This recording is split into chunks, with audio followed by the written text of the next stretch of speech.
welcome to another workshop video. So if you joined us in the last one, you'd have remembered that I fitted my wheels and tyres to my Chimaera. We identified a bit of a problem that needed solving with wheel offsets, whereby the new 17-inch wheels were pushed a little bit too far in because they had an offset of 35 instead of what I'm looking for is 25 to get these wheels and tyres to fill the arches a bit better. So I've ordered some wheel spacers. Here they are. So these come in packs of 2, and I've basically got all 4 of these for a princely sum of around £52.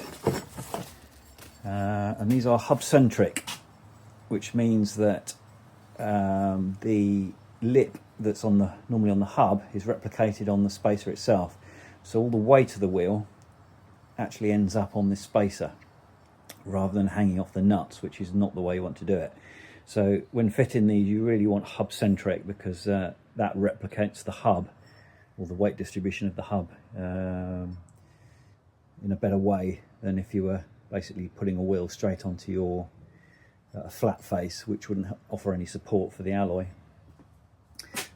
These are 10mm, so these will take the wheel from a 35 offset out to a 25. Let's offer this up and we can see what we're dealing with. What I've done is remove the brake caliper and taken the disc off as well. I'll talk a bit about the wheel studs in a minute, which I had to take the disc off for, but let's put the disc back for the moment,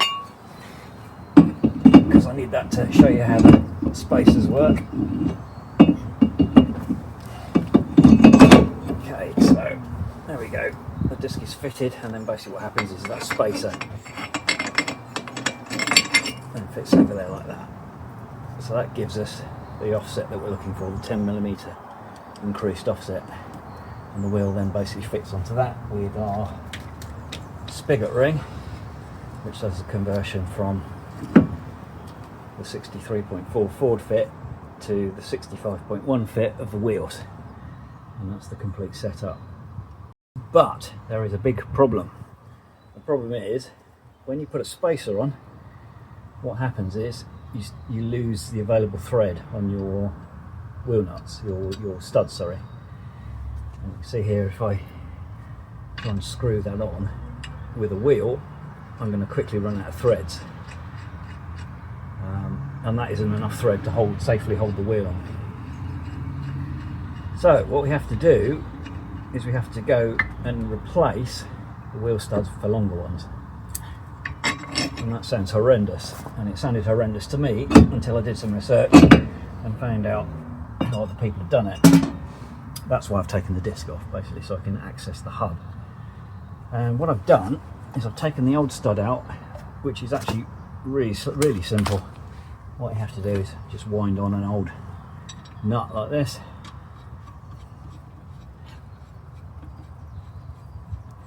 Give it a couple of taps with a hammer. And hey presto, the stud comes out. There we go. That's the stud. So that gets replaced with a longer stud, and you probably spotted I've done it already on this one. But it's not quite as simple as that, and I'll explain why. Bear with me. Okay, you're still with me. So we have new stud, old stud. Now what happened is that when TVR did these hubs, what they did was fit them with a Ford fit stud, which was M12 by 1.5 pitch. So it's 12mm diameter with a 1.5 pitch, but the head, where the spline fits into the hub, had a diameter of around about 12.8. See that on there? I don't know if you can see that, so that's measuring 12.8, so that's basically the diameter of the studded, the splined part of the stud. So that fits in this hole here, which has also got a similar sized hole obviously to fit that in. But now the Ford studs that are supplied come in a 13.1. You can actually get studs that are in a 12.8, but they're not for Fords, they're for Mazdas, and they're a lot more expensive. They're literally 3 times the price. One of these studs is £1, a Ford stud. One of these is £3 if you wanted to get it in the Mazda size. I didn't talk about the length actually, so the first thing is the length. So those increase the length from 45mm to 65 or 63, I think it is, which gives us more than enough thread to cope with the spacers. Okay, so if we now measure the spline portion on this one, you can see there we're dealing with 13.2. It should actually be spec'd as 13.1, but I think it's probably just a build-up of paint where it's been sprayed or coated. It's consistently coming out at 13.2. So to fit these, I'm going to have to enlarge the hole. Otherwise, that just will not fit in, and then I can basically pull it through. And what I've done, people have had different solutions to this. Some people have gone with the 12.8 Mazda studs, which is fair enough because that's probably the easiest way to do it, because you can just drag those straight back in. If I bring the camera up close, you can probably just about see the get it to focus, the splines on the inside, which have been formed by dragging through that old stud there, wheel stud. So that's the old one, and then as you can see on this one, if I try and push that one through, it won't fit. First of all, there's a length to deal with, and there's one part on the hub where you get it in at the bottom and then spin it round. There you go. But there's no way on earth I'm going to be able to drag that through because it's just too big. So some people have drilled them out, which apparently just takes forever and it's really difficult, but I found a better way to do it. My trusty die grinder, which has got the burring tool inside, and it's running off my compressor. And basically when I did this one, all it needed was a quick tickle with that a few times inside to get it just about the right diameter of the shank, which is that part just before the splines.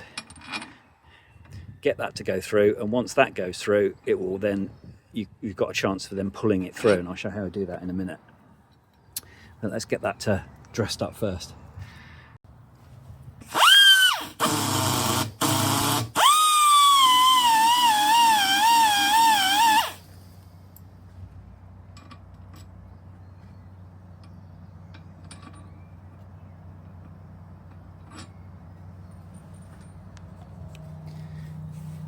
Okay, that one's done. You can see there I've completely removed the existing spline marks, but it'll form new ones as it drags this new stud through, so I'm not worried about that. And as you can see there, that one is well and truly secured. That's not going anywhere, and it's flat in at the back, which is what I'm looking for. So to drive that in, what you need to do, there's a couple of ways you could do it. You could probably smack it from the back, but I don't want to do that. I think there's a better way to do it, and what I've done is just use these old spacer nuts, just larger size nuts there. Get those in the right position, like that, and then use an old wheel nut basically then to fit on there.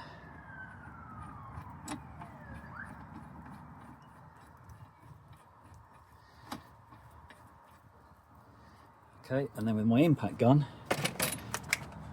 I should be able to wind that on, and it will drag that stud back through the hub and into position. Let's give that a go.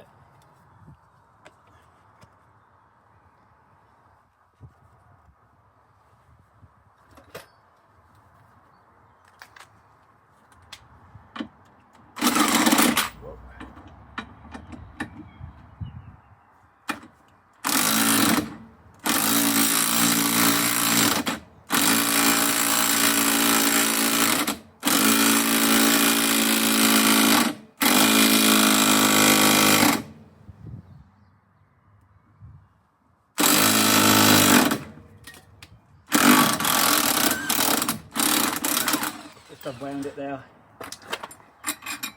Take the spacer nuts off, and that's it, job done. That's my second stud in. Completely flush at the back and very, very securely driven in there. That isn't going anywhere. So it's just a case of repeating that process for the other two now.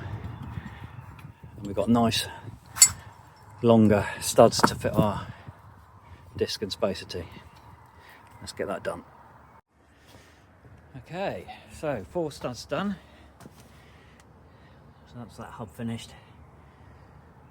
Looking good. I need to get the disc back on.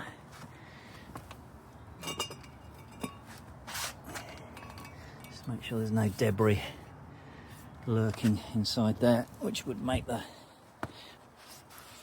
wheel run, well, the brake assembly would run badly. And off with some run out. It's all looking good.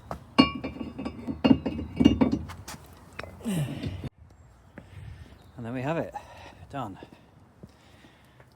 So that's new extended studs, spacer, spigot ring, disc and caliper all ready to go. Back on, just got to put the wheel on. Okay, there we go. That's one wheel done, 3 to go. And that is looking much, much better.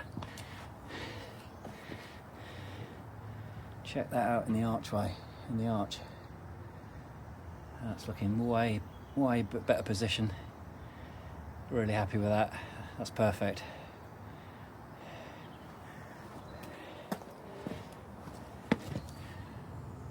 Really nice quality, these spacers. Really recommend those. They made by a company called Cruize, but I bought them from. I'll put a link in the description. I can't remember the company, on eBay. Extremealloywheels, I think that's what it was, but I'll put the link in the description, and also for the studs, which were brilliant, fitted perfectly after that little bit of adjustment there with the air grinder. But yeah, let's get on with it. Let's get the other side done.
There we have it, other side done. Give you the side profile view.